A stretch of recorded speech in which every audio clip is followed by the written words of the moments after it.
ಮುಂಗಾರು ತಡವಾಗಿ ಬಂದರೂ ಕೂಡ ಅಡವಾಗಿ ಬರ್ತಾ ಇದೆ. ಅದರ ಪರಿಣಾಮ ಬಹುತೇಕ ಜಲಾಶಯಗಳು ಈಗ ಭರ್ತಿಯ ಹಂತವನ್ನು ತಲುಪ್ತಾ ಇರುವಂಥದ್ದು. ಇನ್ನು ಕಾವೇರಿ ಜಲಾನಯನ ಪ್ರದೇಶದಲ್ಲೂ ಕೂಡ ಮಳೆ ಸತತವಾಗಿ ಸುರಿತಾ ಇದೆ. ಕೆಆರ್ಎಸ್ ನೀರಿನ ಮಟ್ಟ 100 ಅಡಿಯತ್ತ ಸಾಗ್ತಾ ಇದೆ. 2 ದಿನದ ಅಂತರದಲ್ಲಿ 5 ಅಡಿ ಏರಿಕೆ ಕಂಡಿದೆ ನೀರಿನ ಮಟ್ಟ ಕೆಆರ್ಎಸ್ ಡ್ಯಾಂನಲ್ಲಿ. 92 ಅಡಿ ಇದ್ದಂತಹ ನೀರಿನ ಮಟ್ಟ 97 ಅಡಿಗೆ ಏರಿಕೆಯಾಗಿದೆ. ಕೆಆರ್ಎಸ್ನಲ್ಲಿ 20.477 ಟಿಎಂಸಿ ನೀರು ಈವರೆಗೂ ಸಂಗ್ರಹವಾಗಿರುವಂಥದ್ದು. ಮಳೆ ಹಿಂಗೆ ಮುಂದುವರೆದ್ರೆ ಕೆಲವು ದಿನಗಳಲ್ಲಿ ಕೆಆರ್ಎಸ್ ಭರ್ತಿಯಾಗುತ್ತೆ. ಕಾವೇರಿ ಜಲಾನಯನ ಪ್ರದೇಶದಲ್ಲಿ ನಿರಂತರವಾಗಿ ಮಳೆ ಆಗ್ತಾ ಇರೋದ್ರಿಂದ ಕೊಡಗು ಮಡಿಕೇರಿ ಭಾಗದಲ್ಲಿ ಸತತವಾಗಿ ಮಳೆ ಸುರಿತಾ ಇರುವಂತಹ ಪರಿಣಾಮ ಕೆಆರ್ಎಸ್ ನೀರಿನ ಮಟ್ಟ ಮತ್ತಷ್ಟು ಜಾಸ್ತಿಯಾಗಿದೆ. 3 ದಿನದ ಹಿಂದೆ ದೊಡ್ಡ ಆತಂಕ ಇತ್ತು, ಬರದ ಛಾಯೆ ಆವರಿಸಿಕೊಂಡಿತ್ತು. ಸರ್ಕಾರ ಕೇವಲ ಕುಡಿಯೋದಕ್ಕಷ್ಟೇ ನೀರು, ಕೃಷಿ ಚಟುವಟಿಕೆಗಳಿಗೆ ಇಲ್ಲ ಅಂತ ಹೇಳಿತ್ತು. ಈಗ ಕೆಆರ್ಎಸ್ನಲ್ಲಿ ನೀರಿನ ಮಟ್ಟ ಏರಿಕೆ ಆಗ್ತಿದೆ. ಕಾವೇರಿ ಜಲಾನಯನ ಪ್ರದೇಶದಲ್ಲಿ ಕಳೆದ 2 ದಿನಗಳಿಂದ ಮಳೆ ಚುರುಕುಗೊಂಡಿದೆ. ಇದರಿಂದಾಗಿ ಹಳೆ ಮೈಸೂರು ಭಾಗದ ಜೀವನಾಡಿ ಆಗಿರುವಂತಹ ಕೆಆರ್ಎಸ್ ಅಣೆಕಟ್ಟೆಗೆ ಒಳಹರಿವಿನ ಪ್ರಮಾಣದಲ್ಲಿ ಭಾರಿ ಏರಿಕೆ ಆಗಿದೆ. ಇದರಿಂದಾಗಿ ಈಗ ತಲೆದೂರಿದಂತಹ ತಮಿಳುನಾಡು ವಿವಾದಕ್ಕೆ ತಾತ್ಕಾಲಿಕ ಬ್ರೇಕ್ ಬಿದ್ದಂತೆ ಆಗಿದೆ. ನಾನಿದೀಗ ಮಂಡ್ಯ ಜಿಲ್ಲೆಯ ಶ್ರೀರಂಗಪಟ್ಟಣ ತಾಲೂಕಿನಲ್ಲಿರುವಂತಹ ಕೆಆರ್ಎಸ್ ಡ್ಯಾಂನಲ್ಲಿದ್ದೀನಿ. ದೃಶ್ಯದಲ್ಲಿ ಗಮನಿಸ್ತಾ ಇದ್ದೀವಿ, ಕಳೆದ 2 ದಿನಗಳ ಹಿಂದೆ ಕೆಆರ್ಎಸ್ ಡ್ಯಾಂನಲ್ಲಿ ನೀರಿನ ಪ್ರಮಾಣ ಸಾಕಷ್ಟು ಕುಸಿತ ಕಂಡಿತ್ತು.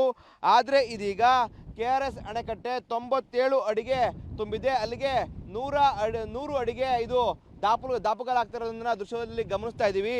ಸದ್ಯ ಇವತ್ತು ಕೆಆರ್ಎಸ್ ಡ್ಯಾಮ್ಗೆ 22,055 ಕ್ಯೂಸೆಕ್ ನೀರು ಒಳಹರಿವು ಬರ್ತಾ ಇದೆ. ನಾವು ಕಳೆದ 3 ದಿನಗಳ ಹಿಂದೆ ನೋಡೋದಾದ್ರೆ ಕೆಆರ್ಎಸ್ ಡ್ಯಾಮ್ಗೆ ಕೇವಲ 1000 ಕ್ಯೂಸೆಕ್ ಲೆಕ್ಕದಲ್ಲಿ ಒಳಹರಿವು ಬರ್ತಾ ಇತ್ತು. ಆದರೆ ನಿನ್ನೆಯಿಂದ ಈ ಪ್ರಮಾಣದಲ್ಲಿ ಕೆಆರ್ಎಸ್ ಅಣೆಕಟ್ಟೆಗೆ ಒಳಹರಿವಿನಲ್ಲಿ ಏರಿಕೆ ಕಂಡಿದೆ.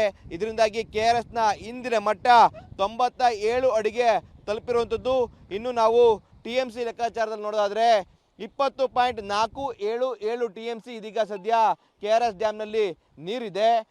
ದೃಶ್ಯದಲ್ಲಿ ಗಮನಿಸ್ತಾ ಇರುವಂಥದ್ದು, ಕಳೆದ 3 ದಿನಗಳ ಹಿಂದೆ ನೋಡೋದಾದ್ರೆ ಕೆಆರ್ಎಸ್ ಡ್ಯಾಮ್ ಬಿಕೋ ಎನ್ನುವಂಥ ಪರಿಸ್ಥಿತಿ ನಿರ್ಮಾಣ ಆಗಿತ್ತು.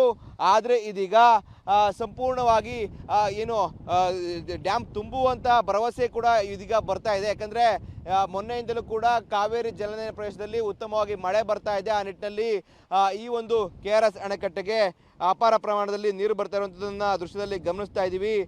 ಇದೇ ರೀತಿಯಾಗಿ ಮುಂದುವರೆದ್ರೆ ಆದಷ್ಟು ಬೇಗ ಕೆಆರ್ಎಸ್ ಡ್ಯಾಮ್ ಈ ಬಾರಿ ಭರ್ತಿ ಆಗುವಂಥ ಸಾಧ್ಯತೆ ಇದೆ. ಇಷ್ಟೊತ್ತಾಗಲೇ ಉತ್ತಮವಾಗಿ ಮುಂಗಾರು ಮಳೆ ಬಿದ್ದು ಕೆಆರ್ಎಸ್ ಡ್ಯಾಮ್ ಭರ್ತಿ ಆಗಬೇಕಾಗಿತ್ತು. ಆದರೆ ವರ್ಣನ ಅವಕೃಪೆಯಿಂದಾಗಿ ಕೆಆರ್ಎಸ್ ಡ್ಯಾಮ್ನ ಒಂದು ಚಿತ್ರಣವೇ ಬದಲಾಗಿತ್ತು. ಜೊತೆಗೆ ತಮಿಳುನಾಡಿನ ವಿವಾದವೂ ಕೂಡ ತಲೆದೂರಿತ್ತು. ಇದರಿಂದಾಗಿ ಕಾವೇರಿ ಕೊಳ್ಳದ ಜನರಲ್ಲಿ ಕೂಡ ಪ್ರತಿಭಟನೆಯ ಕಾವು ಕೂಡ ಹೆಚ್ಚಾಗಿತ್ತು. ಆದರೆ ಇದೀಗ ಉತ್ತಮವಾಗಿ ಮಳೆ ಬರ್ತಾ ಇದೆ. ಆ ನಿಟ್ಟಿನಲ್ಲಿ ಕೆಆರ್ಎಸ್ ಜಲಾಶಯಕ್ಕೆ 22,055 ಕ್ಯೂಸೆಕ್ ನೀರು ಇದೀಗ ಕೆಆರ್ಎಸ್ ಅಣೆಕಟ್ಟೆಗೆ ಬರ್ತಾ ಇರುವಂಥದ್ದು.